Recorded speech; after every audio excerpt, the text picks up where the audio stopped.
أعوذ بالله من الشيطان الرجيم. بسم الله الرحمن الرحيم. إن في خلق السماوات والأرض لآيات لأولي الألباب. صدق اللہ العظیم. میرے پیارے بھائیو دوستو، آج میں آپ کے سامنے چند چیزیں بیان کروں گا، چند موضوعات. ایک تو کائنات کسے کہتے ہیں، اور کہکشاں کسے کہتے ہیں، اور نظام کسے کہتے ہیں. ان تین چیزوں کے بارے میں آپ کو بتاؤں گا. ایک نظام ہے. نظام جو ہے، جیسے ہمارا نظام شمسی ہے، سورج ایک درمیانی درجے کا ستارہ ہے اور اس کے گرد تقریباً 8 یا 9 سیارے چکر لگا رہے ہیں. اس کو نظام کہا جاتا ہے. جیسے مثال کے طور پر یہ میں نے دائرے بنائے ہیں.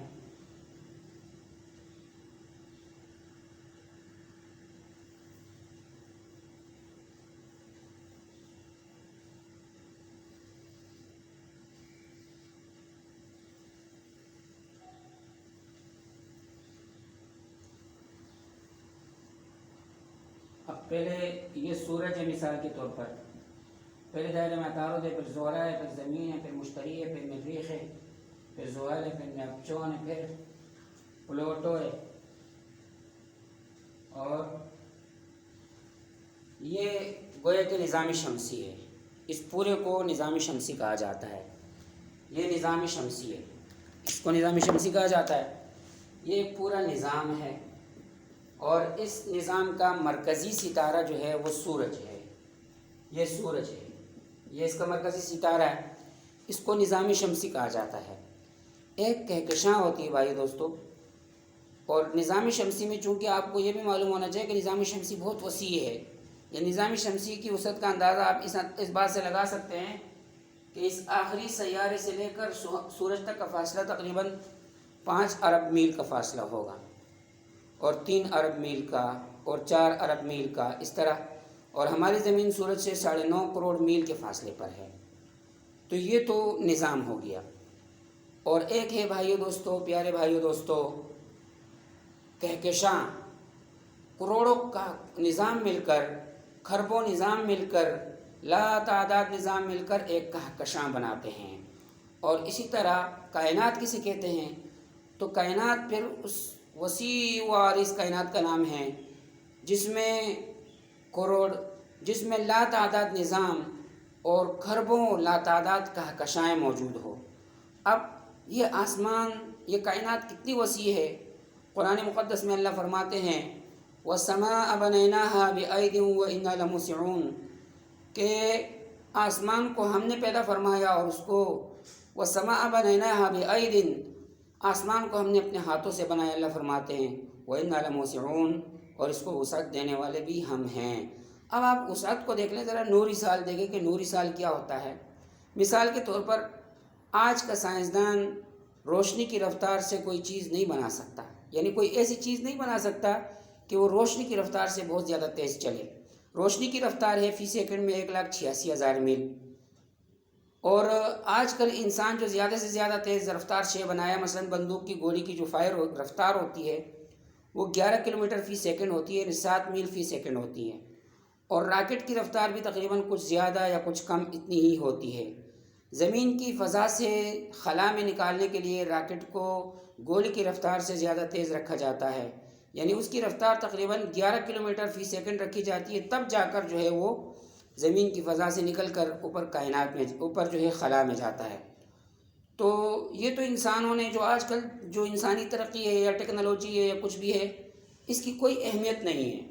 یہ اتنی کوئی اہمیت والی بات نہیں ہے کہ انسان جو ہے وہ کہ کائنات کو تسخیر کر لے یا پوری کائنات کو پار کر جائے. ایسا مشکل ہے، کیونکہ اگر انسان اتنی بھی ترقی کر لے، کوئی ایسا راکٹ بنا دے کہ جس کی رفتار 1,86,000 میل فی سیکنڈ ہو، کیونکہ روشنی کی رفتار جو ہے وہ 1,86,000 میل فی سیکنڈ کہلاتی ہے.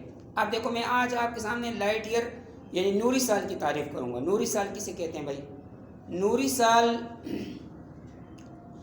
کوئی چیز روشنی کی رفتار سے چلے اور وہ مسلسل چلتی رہے چلتی رہے چلتی رہے چلتی رہے، یہاں تک کہ ایک سال میں وہ جتنا فاصلہ طے کرے اور اس ایک سیکنڈ میں اس کی رفتار میں کمی نہ آئے، یعنی 1,86,000 میل فی سیکنڈ کی رفتار سے وہ چلتی رہے اور مسلسل چلتی رہے یہاں تک کہ اس کی رفتار میں کوئی کمی نہ آئے اور وہ چلتی رہے ایک سال تک، جہاں تک جائے اس کو نوری سال کہا جاتا ہے۔ یہ لائٹ ایئر ہے، نوری سال۔ اب دیکھیں ذرا، میں آپ کو ایک مثال دیتا ہوں۔ اللہ رب العزت نے کائنات سورج کو ہم سے 9.5 کروڑ میل کے فاصلے پر رکھا ہے۔ اگر ہم کوئی ایسی سواری تیار کر لیں جو روشنی کی رفتار سے چلے تو سورج تک پہنچنے میں میرے بھائیوں دوستوں تقریباً 8.5 منٹ لگیں گے، اور سب سے قریب ترین ستارے تک پہنچنے میں، یعنی 1,86,000 میل فی سیکنڈ ہماری رفتار ہو، سورج تک پہنچنے میں ہمیں 8.5 منٹ لگیں گے، اور سب سے قریب ترین ستارے تک پہنچنے میں ہمیں 4 سال لگیں گے۔ اور بعض ستارے اتنے زیادہ دور ہیں کہ اس تک پہنچنے میں 1,000 سال لگتے ہیں، بعض ستارے اتنے دور ہیں کہ ان تک پہنچنے میں 1 کھرب سال لگتے ہیں، بعض ستارے اتنے دور ہیں کہ اس تک پہنچنے میں 10 کھرب سال لگتے ہیں، اور بعض ستارے اتنے دور ہیں کہ ان تک پہنچنے میں 1,000 کھرب یا 10 لاکھ کھرب سال، یعنی کوئی لا تعداد پہنچ انسان کی سوچ سے بہت زیادہ باہر ہے۔ انسان کی عقل کی جہاں انسان کی عقل کا اختتام ہوتا ہے وہاں سے وحی کی ابتدا ہوتی ہے۔ لیکن رسول اللہ صلی اللہ علیہ وسلم کو اللہ عزت نے وہ ٹیکنالوجی عطا فرمائی جو معراج کے موقع پر، ایک تو رسول اللہ صلی اللہ علیہ وسلم نے پہلے سفر کیا مسجد حرام سے مسجد بیت المقدس کی طرف، سبحان الذی اسری بعبدہ لیلا من المسجد الحرام الی المسجد الاقصی، وہ جو سواری تھی اس کی رفتار 1,86,000 میل فی سیکنڈ تھی، اور وہ اس وقت دنیا کے 4 علاقوں میں جو ہے لینڈ کیا اس سواری نے۔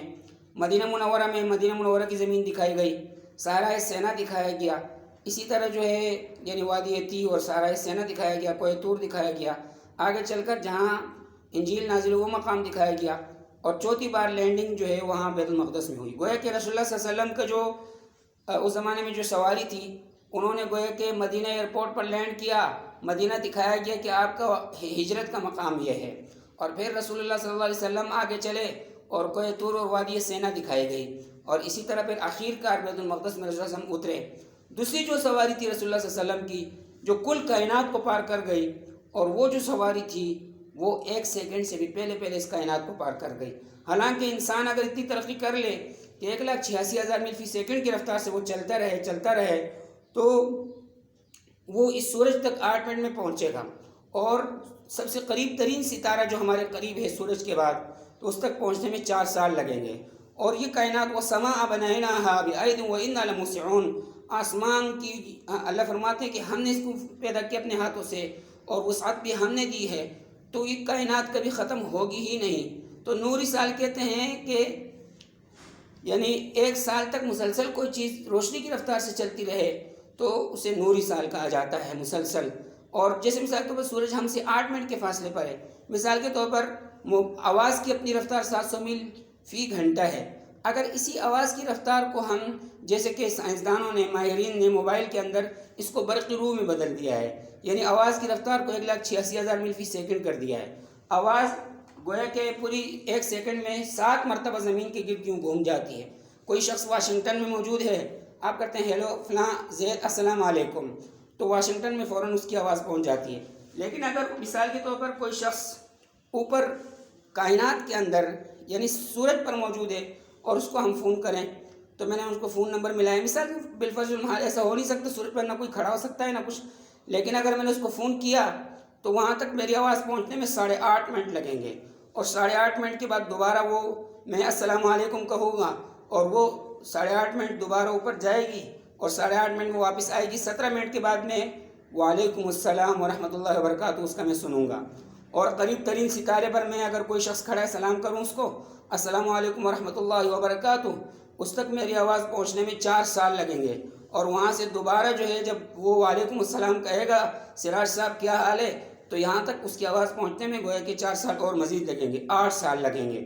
گویا کہ روشنی کی رفتار سے اگر اس طرح ہم کوئی موبائل گویا کہ ہم فون کریں تو روشنی کی رفتار سے، چونکہ آواز کی رفتار کو برقی روح میں بدل دیا ہے، موبائل کا ریسیور جو ہے وہ آواز کی رفتار کو برقی روح میں بدل دیتا ہے، اور وہ 1,86,000 میل فی سیکنڈ ہے۔ تو میرے بھائی دوستو، آپ کو بھی کائنات کی وسعت کا پتہ چل چکا ہوگا کہ کائنات کتنی وسیع ہے۔ ابھی میں آپ کو یہ تو کائنات کے بارے میں، چونکہ نظام شمسی جو ہے ایک نظام شمسی میں ہماری زمین بھی ہے۔ کل میں نے آپ کے سامنے زمین کے محوری گردش اور مداری گردش کے بارے میں بتایا تھا۔ آج زمین چونکہ گول ہے، اور یہ آپ کو مالٹا نظر آ رہا ہے، یہ مالٹا، اب دیکھیں اس کی میں ایک لائن یوں کھینچ لیتا ہوں اور ایک لائن یوں کھینچ لیتا ہوں درمیان سے، درمیان والی جو لائن ہے یہ خط استوا ہے، اور یہ جو لائن ہے یہ ایک لائن خط لندن ہے۔ یعنی آج میں آپ کے سامنے کروی نظامی محدود سمجھاؤں گا بھائی دوستو۔ کروی نظامی محدود کیا چیز ہے؟ کائنات کی وسعت کے بارے میں تو میں نے بات کر لی، ابھی کروی نظامی محدود کے بارے میں ہم بات کریں گے کہ کروی نظامی محدود کیا چیز ہے۔ کسی بھی کرے پر کوئی نظام جو فرض کیا جاتا ہے وہ کروی نظامی محدود کہلاتا ہے۔ چونکہ زمین ایک کرہ ہے اور کرے پر جو نظام فرض کیا جاتا ہے وہ کروی نظامی محدود ہوتا ہے۔ جب تک آپ کروی نظامی محدود کو نہیں سمجھیں گے میرے بھائیو دوستو، آپ جغرافیہ کو نہیں سمجھ سکتے، آپ ریاضیاتی جغرافیہ کو نہیں سمجھ سکتے۔ ریاضیاتی جغرافیہ کو سمجھنے کے لیے میرے بھائیو دوستو کروی نظامی محدود کو سمجھنا انتہائی لازمی اور ضروری ہے۔ اس کے بغیر ہم گویا کہ علم جغرافیہ کو حاصل کر ہی نہیں سکتے۔ اور کروی نظامی محدود اور میتھمیٹیکل جغرافیہ، ریاضیاتی جغرافیہ وہ قسم ہے جغرافیہ کی جو ما یتعلق بالفلکیات ہے، جس کا تعلق فلک سے ہے۔ جب تک ہم کو آرڈینیٹ سسٹم یعنی کروی نظامی محدود کو نہیں سمجھیں گے بھائیو دوستو، اس وقت تک ہم زمین کو اور خلا کے اندر جو نظام ہے سورج کا، چاند کا، ستاروں کا، تو اس وقت تک ہم سمجھ نہیں سکتے۔ تو سب سے پہلے ہم کروی نظامی محدود سمجھیں گے کو آرڈینیٹ سسٹم، جس میں طول بلد، عرض البلد، خط استوا، قطبین، یہ ساری چیزیں آئیں گی۔ تو آج ہم شروع کرتے ہیں بھائیو دوستو۔ سب سے پہلے یہ دیکھو، یہ جو دو مقامات ہے، ایک کی طرف میرے اوپر والی انگلی ہے اور ایک پر نیچے والی انگلی ہے۔ یہ دیکھیں، یہ نیچے والی انگلی ہے اور یہ اوپر والی انگلی ہے۔ یہ جو دو مقامات ہیں ان کو قطبین کہا جاتا ہے۔ سارے ساتھیوں سے گزارش یہ ہے کہ آپ لوگ اپنے پاس جو ہے نقشہ ضرور رکھیں، گلوب ضرور رکھیں۔ گلوب کے بغیر کام نہیں چلے گا، آپ کو سبق سمجھ میں نہیں آئے گا، یہ بات یاد رکھیں۔ تو آج ہم شروع کرتے ہیں کروی نظامی محدود کو۔ زمین چونکہ ایک کرہ ہے بھائیو دوستوں، کل میں نے بتا دیا کہ زمین ایک کرہ ہے۔ مثال کے طور پر ایک جہاز یہاں کھڑا ہے، اس کا رخ جنوب کی طرف ہے، اور دوسرا جہاز جو ہے وہ جنوب میں کھڑا ہے، اس کا رخ شمال کی طرف ہے۔ تو اگر دونوں جہازوں کا فاصلہ آسمان کی 10,000 فٹ کی بلندی پر ہے اور نیچے والے جہاز کا بھی 10,000 فٹ کی بلندی پر ہے، تو وہ دونوں آ کر خط استوا پر ایک دوسرے سے ٹکرا جائیں گے۔ یا اسی طرح کریں، جیسے مثال کے طور پر خط استوا پر 4 جہاز کھڑے کر دیں اور چاروں جہازوں کا رخ مخالف سمت میں ہو۔ مثال کے طور پر 4 جہاز کھڑے ہیں خط استوا پر، یہ میں شکل بنا رہا ہوں۔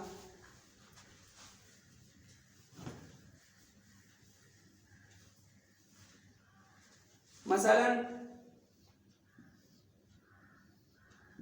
یہ خط استوا ہے، ایک جہاز کا رخ اوپر کی طرف ہے، ایک جہاز کا رخ اوپر کی طرف ہے، ایک جہاز کا رخ اس کی مخالف سمت میں نیچے کی طرف ہے، ایک جہاز کا رخ ادھر ہے اور ایک جہاز کا رخ ادھر ہے۔ یہ چاروں جہاز جا کر مثال کے طور پر ایک کا ادھر ہے، ایک کا ادھر ہے، ایک کا اوپر ہے اور ایک کا نیچے، یہ چاروں جہاز جا کر کرے کی پچھلی جانب مخالف سمت میں یہاں ایک دوسرے کے ساتھ چاروں ٹکرا جائے گئے۔ اگر ان جہازوں کا بلندی بھی ایک ہو اور رفتار بھی ایک ہو تو یہ چاروں جہاز کرے کی پچھلی جانب ایک دوسرے سے جا کے ٹکرا جائیں گے۔ وجہ یہ ہے کہ زمین گول ہے۔ کو آرڈینیٹ سسٹم جب تک کوئی نہیں سمجھا تو کوئی پائلٹ بھی نہیں بن سکتا۔ دنیا کے جتنے بھی پائلٹ ہوتے ہیں وہ کو آرڈینیٹ سسٹم یعنی کروی نظامی محدود یعنی طول بلد، عرض البلد اور ان ساری چیزوں کو سمجھ کر وہ جہاز اڑا رہے ہوتے ہیں۔ تو کوئی بھی جہاز کا پائلٹ کو آرڈینیٹ سسٹم اگر نہیں سمجھ سکتا تو وہ دنیا کا سفر بھی نہیں کرا سکتا، نہ وہ پائلٹ بن سکتا ہے۔ تو آج جو چیز میں آپ کو سمجھا رہا ہوں بھائیو دوستو، وہ گویا کہ ان لوگوں کا علم ہے جو پائلٹ حاصل کرتے ہیں۔ اور پائلٹ جو ہوتا ہے، ایک جہاز کا پائلٹ جو ہوتا ہے، جب تک وہ کو آرڈینیٹ سسٹم یعنی کروی نظامی محدود کو نہیں سمجھے گا اس وقت تک وہ جہاز کو اڑا ہی نہیں سکتا۔ میں ایک دوسری مثال دے رہا ہوں۔ خط استوا پر یہ خط استوا ہے، مثال کے طور پر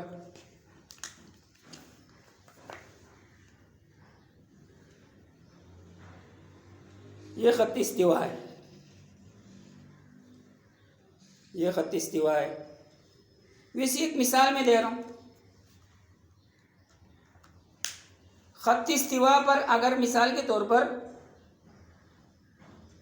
ہر میل پر 25,000 میل ہے زمین کی گولائی، ہر میل پر ایک جہاز کھڑا ہے، ہر میل پر ایک جہاز کھڑا ہے، اور ان جہازوں کا رخ جو ہے جنوب کی طرف کر دیا جائے، تو سارے جہاز جا کر جنوب میں قطب شمالی پر ایک ساتھ ٹکرا کے تباہ ہو جائیں گے۔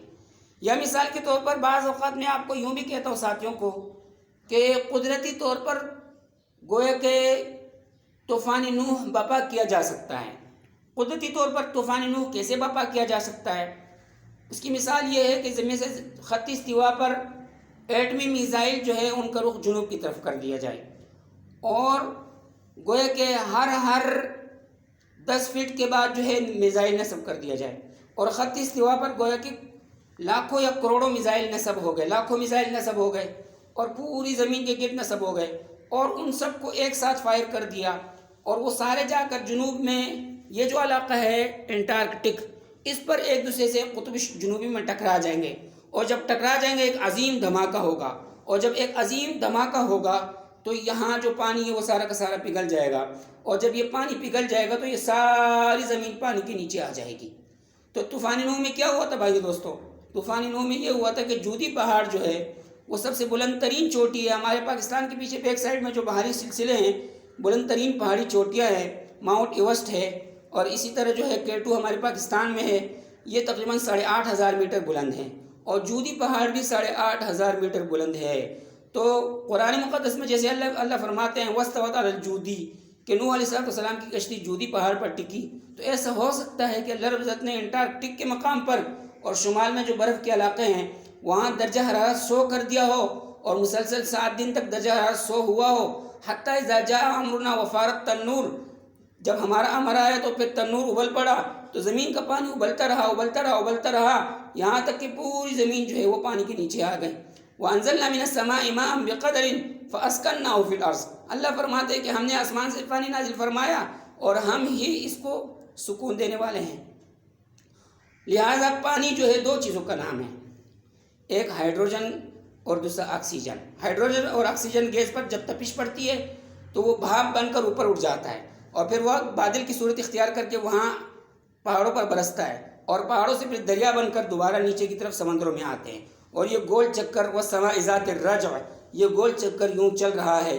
وَالزَّارِيَاتِ ذَرْوًا فَالْحَامِلَاتِ وِقْرًا، ان حاملات وقرا، یہاں گویا کہ ان بادلوں کی قسم اٹھائی ہے جو بارش کے پانی کو اٹھا کر لے جا رہے ہوتے ہیں۔ یہ اللہ کا ایک نظام ہے، اور ایک قدرتی نظام ہے، اور ایک فطری چیز ہے۔ قرآن مقدس نے بالکل فطری سائنس کو بیان کیا ہے۔ تو بھائی دوستوں بھی بتا رہا تھا کہ ایک قدرتی طور پر ایک طوفان برپا کیا جا سکتا ہے، جیسے طوفان نوح ہے، جیسے سیلاب نوح ہے، یہ برپا کیا جا سکتا ہے، چونکہ جودی پہاڑ کی بلندی 8,500 میٹر بلند ہے۔ ظاہر بات ہے جب جودی ڈوب گیا تو ہمارا پاکستان ڈوب گیا، ہمارا ہندوستان ڈوب گیا، ہمارے سوات ڈوب گیا، ہمارا پشاور ڈوب گیا، یہاں تک کہ اوپر کی طرف پہاڑی سلسلے ڈوب گئے، یہاں تک کہ K2 پہاڑ بھی ڈوب گیا، اور پانی چائنا وغیرہ سب کچھ پوری دنیا ڈوب گئی۔ تو یہ اس طرح تو زمین گول ہے۔ اب اگر زمین، میں نے آپ کو کئی مثالیں اس کی دی گولائی کی، تو زمین اگر گول نہ ہوتی، ایک جہاز جو ہے وہ جاپان کی طرف سفر کرتا ہے، دوسری طرف سے گھوم کر دوبارہ کراچی آ جاتا ہے، جیسے تقی عثمانی صاحب کی کتاب ہے، تقی عثمانی حفظہ اللہ شیخ الاسلام ہمارے، ان کی کتاب میں آپ جو ہے وہ پڑھ سکتے ہیں کہ دنیا کے گرد ایک سفر۔ تو یہ تو آج میں نے نظریہ پیش کیا کہ زمین گول ہے، اور گول ہونے پر میں نے آپ کے سامنے کئی دلائل ذکر کیے، اور یہ بدیہی بات ہے، ہاں یہ کوئی تصور نہیں ہے، یا یہ کوئی نظریہ نہیں ہے، اب یہ تصدیق ہے اور یہ سائنس بن چکا ہے۔ سائنس وہ نظریہ کہلاتا ہے، سائنس میں 2 چیزیں ہوتی ہیں، ایک تھیوری ہوتی ہے اور ایک پریکٹیکلی چیز ہوتی ہے۔ تھیوری یعنی جو نظری، اس میں سائنسدان نظریات پیش کرتے ہیں لیکن ابھی وہ تجربے سے گزرا نہیں ہوتا، لیکن کوئی چیز اگر تجربے سے گزر جائے تو بس، اور پھر اس پر تجربات درست ثابت ہو جائیں تو وہ چیز پھر جو ہے گویا کہ اب ایک بدیہی چیز بن جاتی ہے۔ تو زمین کا گول ہونا اب یہ بدیہی چیز ہے، اور سب سے پہلے یہ نظریہ مسلمان سائنسدانوں نے پیش کیا، کہ زمین اس طرح گول کرہ ہے، گیند کی طرح ہے۔ اب جب زمین گیند کی طرح ہے بھائیو دوستو، تو اب ہم اس پر سارے کے سارے وہ قوانین نافذ ہوں گے جو کسی گیند پر نافذ ہوتے ہیں۔ کروی نظامی محدود اس پر فرض کریں گے، کروی نظامی محدود۔ تو کروی نظامی محدود کسے کہتے ہیں؟ یعنی کسی کرے پر کوئی نظام وضع کیا جائے کہ کرے کے تمام مقامات کی صحیح تعین ہو جائے، تو اس کو کروی نظامی محدود کہا جاتا ہے۔ بھائی دوستو، یہ کروی نظامی محدود ہے۔ تو کروی نظامی محدود میں آج ہم سب سے پہلے دو چیزیں پڑھیں گے، قطب شمالی اور قطب جنوبی۔ اس کو قطب شمالی کہا جاتا ہے اور اس کو قطب جنوبی کہا جاتا ہے، اور ان دونوں کے بالکل بیچوں بیچ درمیان میں یہ جو مقام ہے اس کو خط استوا کہا جاتا ہے، یعنی بالکل درمیان میں۔ مثال کے طور پر ہم ایک لائن کھینچتے، یہ خط استوا ہے اور یہ خط استوا ہے، اور یہ اوپر کی طرف یہ عین قطب شمالی ہے اور یہ عین قطب جنوبی ہے، اور خط استوا بالکل ان کے درمیان میں ہے۔ یہ جو مقام ہے یہ خط استوا ہے۔ تو پیارے بھائیو دوستو، آج کے لیے یہی سبق کافی ہے۔ کل انشاءاللہ آپ ساتھیوں کے سامنے کوآرڈینیٹ سسٹم کی تفصیل اور کسی بھی گلوب پر کل 41 خطوط کھینچے جاتے ہیں، یہ بات ساتھی یاد رکھیں۔ انشاءاللہ ان خطوط کے بارے میں کل تفصیل سے ہم بات کریں گے۔ یہ چیزیں آپ دیکھیں، ذرا کوئی مالٹا آپ اٹھائیں اور مالٹا آپ جو ہے کھولیں، اور مثال کے طور پر گویا کہ وہ زمین ہی کی طرح ہے۔ میں آپ کے سامنے چھیلتا ہوں آج، دیکھیں مثال کے طور پر میں نے مالٹے کو وہ کیا، چھیلا، مالٹا گول ہے، زمین کی مثال بھی یہی ہے۔